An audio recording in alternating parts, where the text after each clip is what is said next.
Bom dia, boa tarde. Então, vamos hoje começar nossa primeira aula gravada de teoria geral do processo.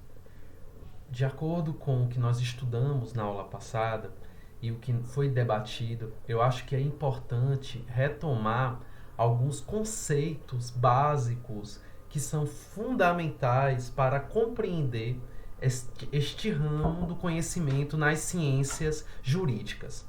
Portanto, eu gostaria, neste primeiro momento, de diferenciar um conceito que foi abordado por uma colega de sala de aula. Professor, o que é direito material? Qual é a diferença entre o direito material e o direito processual? Primeiramente, direito material são bens jurídicos tutelados por uma pessoa. Em compensação, o direito processual é um conjunto de normas e um conjunto de princípios que regulamentam a melhor aplicação do direito material. O direito processual, ele é o caminho, né? Ele é os instrumentos que são colocados à disposição dos cidadãos para que possam obter a materialização do seu direito. Então, enquanto o direito material são bens jurídicos, né, que são tutelados por uma pessoa, né, que está à disposição de todos sem restrições, né, nós temos o direito processual enquanto um instrumento. Um instrumento para quê? Para alcançar esse direito material. Então, observem que o direito material tem uma natureza sólida no sentido que é sólida e ao mesmo tempo abstrata, né? Por quê? Por exemplo, em relação ao direito à vida, o direito ao alimento, o direito às férias, né? O direito à moradia. São elementos sólidos da vida, mas ao mesmo tempo, enquanto eles estão na Constituição, enquanto eles estão nos documentos jurídicos, numa lei, em um tratado internacional de direitos humanos, eles têm uma natureza abstrata. Por que abstrata? Todo direito ele é uma norma geral, né, e abstrata. Ele não especifica a situação. Ele não está. Além dele não especificar, ele não diz quem é exatamente, né, em geral, ele não diz quem são os sujeitos. Por isso que os direitos humanos, né, que trata da alimentação, que trata da moradia, saúde, cultura, ele é universal, ele não faz restrições. Então, observem, quando se tem um direito violado, né, tô aqui falando de termos conceituais básicos. Quando eu tenho um direito violado, o que eu vou fazer? Eu vou buscar meios para resolver esse direito, para alcançar esse direito, para obter a materialização desse direito. Vejam que é importante, né, falar materialização do direito, porque eu estou aqui diferenciando o direito material do direito processual.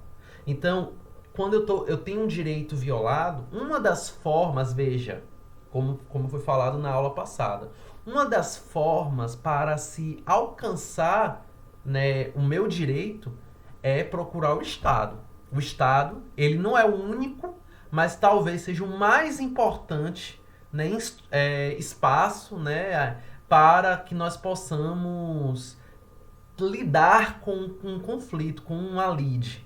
Mas como foi falado na aula passada, eu vou esclarecer nos próximos vídeos, o atual Código de Processo Civil, né, que foi reformado em 2015, ele incentiva os meios alternativos de resolução de conflitos, né? E para que o Estado ele não seja é, densamente demandado.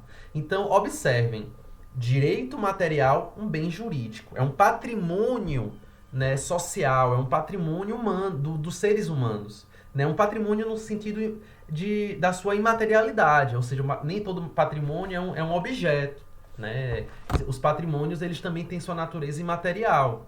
Então, saber que eu tenho um direito, né, é uma forma de se proteger de eventuais abusos. E eu vou dar um exemplo básico, né, de como se lida, né, de como se dá essa diferença entre o direito material e o direito processual. Então, o direito processual, né? É uma forma, aliás, ele regulamenta a forma como o processo deve caminhar. Mas observem, lembrando também da última aula, direito processual, ele não é sinônimo de procedimentos. O objetivo, né, geral do direito processual é o acesso à justiça. É promover a justiça. Os procedimentos, eles são um dos elementos que compõem o processo. É por isso que quando eu digo que o direito processual é um conjunto de normas e princípios que regulamentam melhor para a aplicação do direito material, eu estou dizendo que existe uma série de normas, né, que estão previstas no caso do processo civil no seu código específico, no caso do processo penal em seu código específico, no caso do processo do trabalho no Código Civil e algumas normas na própria consolidação das leis trabalhistas, ou seja, essas normas, elas possuem tanto natureza, elas podem ser tanto regras, né, que são aplicadas por subsunção, ou seja, fato concreto, norma, aplicação, assim como ele pode ser por meio dos princípios. E os princípios, eles são aplicados de que forma? A partir da ponderação, são valores, eles não são regras que aplicam ou não aplicam, né? Então, nós temos na nossa Constituição, no nosso texto constitucional, uma série de princípios que são pactos civilizatórios que buscam garantir o acesso à justiça e, ao mesmo tempo, que esse acesso à justiça ele se dê de acordo, né, com o devido processo legal. Então, para isso, eu preciso da ampla defesa, eu preciso do contraditório, ou seja, uma série, né, de valores que devem acompanhar, né, a aplicação, né, do direito processual para que se alcance o direito material, para que se, né, promova a justiça. Por isso que eu trago aqui para vocês um exemplo prático da diferença entre direito material e direito processual. Né? Eu vou falar aqui de um assunto que eu me sinto mais à vontade por ter já dado aula muitos anos de direito do trabalho. Por exemplo, né, o trabalhador ele tem um patrimônio. Né? O patrimônio são seus direitos. É um patrimônio humano, um patrimônio social.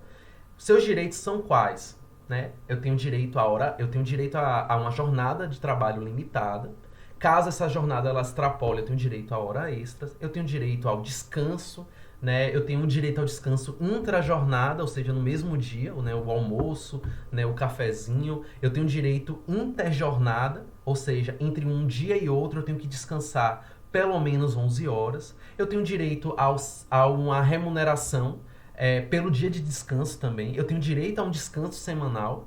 Né? Uma vez na semana, no mínimo, todos os trabalhadores têm direito ao descanso, né? E esse descanso ele é remunerado, né? Eu tenho direito às férias, ou seja, eu tenho direito ao equipamento de proteção individual, né? Observem os profissionais da saúde hoje na linha de frente no enfrentamento ao Covid, que estão tendo essa dificuldade. Ou seja, todos esses elementos que eu acabei de falar são direitos materiais. Né, a hora extra, jornada limitada, o salário, né, e aí nós temos o piso salarial de algumas categorias. Enfim, todos esses elementos que eu acabei de falar são direitos materiais. Ora, se eu estou inserido numa relação de trabalho e esses direitos são violados, o que é que eu vou fazer? Eu posso simplesmente ignorar, seguir em frente, ou, né, eu posso buscar, né, reivindicar esses direitos, seja tentando negociar com o empregador, seja, né, em caso, geralmente isso acontece quando é a dispensa, tanto que a Justiça do Trabalho, que é uma justiça especializada, é chamada também no linguajar mais do senso comum da justiça, né, de justiça do desempregado, porque geralmente o trabalhador ele busca seus direitos quando ele é demitido. Então observe, se eu trabalhei, tive um excesso de horas que extrapolaram a minha jornada habitual. Eu não recebi a hora extra. Né? Então, o que eu vou fazer? Eu vou entrar com uma reclamação trabalhista. Geralmente, isso acontece quando a pessoa é demitida. Então, eu vou procurar um advogado, Ou eu posso, no caso da Justiça do Trabalho, eu posso fazer a reclamação oral. Eu vou lá na Justiça do Trabalho, levo o meu CPF, levo o meu RG, levo minha carteira de trabalho e eu registro, claro, né, a reclamação trabalhista. Mas geralmente, né, as pessoas buscam um advogado. Então, o que, que o advogado vai fazer? Ele vai elencar uma série de direitos materiais que foram violados, né? A hora extra, né? A jornada de trabalho que ultrapassou, eu não tive o descanso. Se eu não tive o descanso, então eu tenho que ganhar hora extra pelo tempo que eu estava trabalhando ao invés de estar descansando. Então, se entre um dia e outro eu não descanso 11 horas, por exemplo, se eu trabalho até 10 da noite, isso acontecia muito no meu antigo emprego. Eu tinha aula até 10 da noite. No outro dia eu tinha aula já às 7h30 da manhã. Ou seja, eu não descansei no mínimo 11 horas. Então um direito material meu foi violado. Então, e se eu já começo a dar aula a partir das 7 horas da manhã, eu deveria ganhar hora extra por essas horas trabalhadas. Então observem, na reclamação trabalhista, que é a peça que é apresentada na Justiça do Trabalho, eu elenco a maioria dos meus direitos que foram violados, né? E aí o que, que vai acontecer? Eu vou apresentar essa reclamação trabalhista e aí vai haver uma notificação, né? Quem vai ser notificado? O reclamado. Quem é o reclamado? Meu antigo empregador. Então, meu empregador, né, ele vai ser notificado de que forma? Ele pode ser notificado de forma oral ou ele pode ser notificado via postal, por AR, né? Então, vai acusar o recebimento dessa notificação e aí ele vai ser comunicado do dia da audiência. Então, essa audiência, né, ela vai acontecer, em regra, de forma unificada. Por que ela tem que ser unificada? Na Justiça do Trabalho, busca-se uma celeridade nas ações. As ações elas têm que ser rápidas. Por que elas têm que ser rápidas? Porque está se trabalhando com verbas de natureza alimentícia. Essa pessoa, geralmente, que está buscando a Justiça do Trabalho, ela está precisando do dinheiro, ela foi demitida, ela precisa pagar as contas. Então, os trâmites na Justiça do Trabalho eles têm que ser mais rápidos. O princípio da celeridade ele é um princípio basilar em todos os âmbitos da justiça, mas, sobretudo, né, na Justiça do Trabalho. Porque nós estamos atuando em face de quê?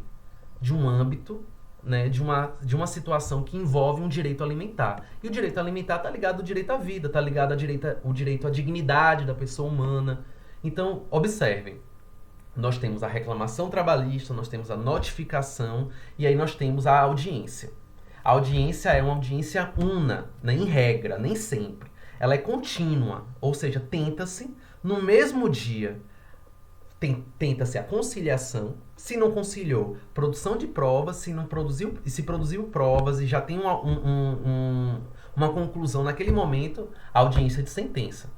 Para que naquele momento ali já saia, né, já tenha uma resolução. Né, que o trabalhador ele já saia com as guias de recolhimento. Então observem que eu não estou aqui falando só de regras. Né? Eu também estou falando de... falar de processo também está atravessado por princípios que possam garantir, né? Garantir que seja materializado o direito, o bem jurídico, né? No caso aqui do trabalhador. Então, eu tenho uma audiência inicial. Essa audiência inicial tenta-se primeiro o quê? Uma conciliação, um acordo. Em regra, pessoal, nas minhas experiências na área trabalhista, em que eu já acompanhei enquanto advogado, já se começa a fazer a conciliação já na sala de espera do tribunal, né? Já na sala de espera da Justiça do Trabalho. Geralmente senta o advogado de uma parte, senta o advogado de outra parte, e eles tentam o quê? Chegar a um acordo. Eu peço, assim, o reclamante pediu, né, o trabalhador pediu 50 mil. Né? Só que aí chega o representante legal do reclamado, né, do empregador, negocia, não, bora fazer um acordo aqui, o que é que você acha de 10 mil? Né? E aí chega a ser um acordo, nem eu nem você, 15 mil, fechou. Então a conciliação, né, ela vai se ocorrer, ela vai ser homologada. Né? Claro que se não tiver ocorrido nenhuma violação de direito, nenhum constrangimento, nenhuma ameaça. Então, chegou a conciliação, homologa, as pessoas já estão saindo com a guia, né, para recolher. Ou seja, porque tem que ser rápido. Se não chegou a conciliação, o que é que vai acontecer? Vai haver uma audiência, né, de instrução, vai ocorrer uma instrução do processo. E o que é que vai acontecer na instrução do processo? Vai ser roladas provas, vai ser apresentados os documentos, vai ser chamadas testemunhas. Então as testemunhas já estão lá esperando, só para se pronunciar. Né? Caso haja tempo, né, vai ser chamada a perícia, né? Vai ser chamado todos os profissionais. Para quê? Para que seja produzido provas suficientes para que o juiz, né, o juiz do trabalho, ele possa emitir uma sentença. E qual é o objetivo da sentença? É acabar com o processo? Não. É promover a justiça. Promover o acesso à justiça. Então, ela não tem que ser feita de qualquer jeito. Então, antes de, né, se não teve, no caso, a conciliação, imediatamente, né, a parte, né, o reclamado, o patrão, ele vai apresentar o quê? A sua contestação. Ele vai contestar. Então, a defesa contesta, já tem lá, né, a produção de provas e depois, no mesmo momento ou em outro momento, vai ter uma audiência de sentença. Então, lembre, em regra, né, e busca-se isso por conta do princípio da celeridade, que as audiências sejam unas, né, elas sejam contínuas, sejam realizadas em um único dia. Às vezes não conseguem. Às vezes tem que ter mais de uma audiência. Então, havendo, né, mais de uma audiência, ela se encerra como? Com a audiência de julgamento, né, em que o juiz ele vai ler a sentença, né, e vai atribuir, né, vai indicar como vai ou se não vai, né, atender os pedidos do reclamante. Então, neste caso, o que é que nós temos? Nós temos o direito material, que é o direito à hora extra, o direito à limitação de jornada, e nós temos uma série de procedimentos, né, normas, princípios, que buscam alcançar, né, o direito material, mas que buscam, sobretudo, promover o acesso à justiça.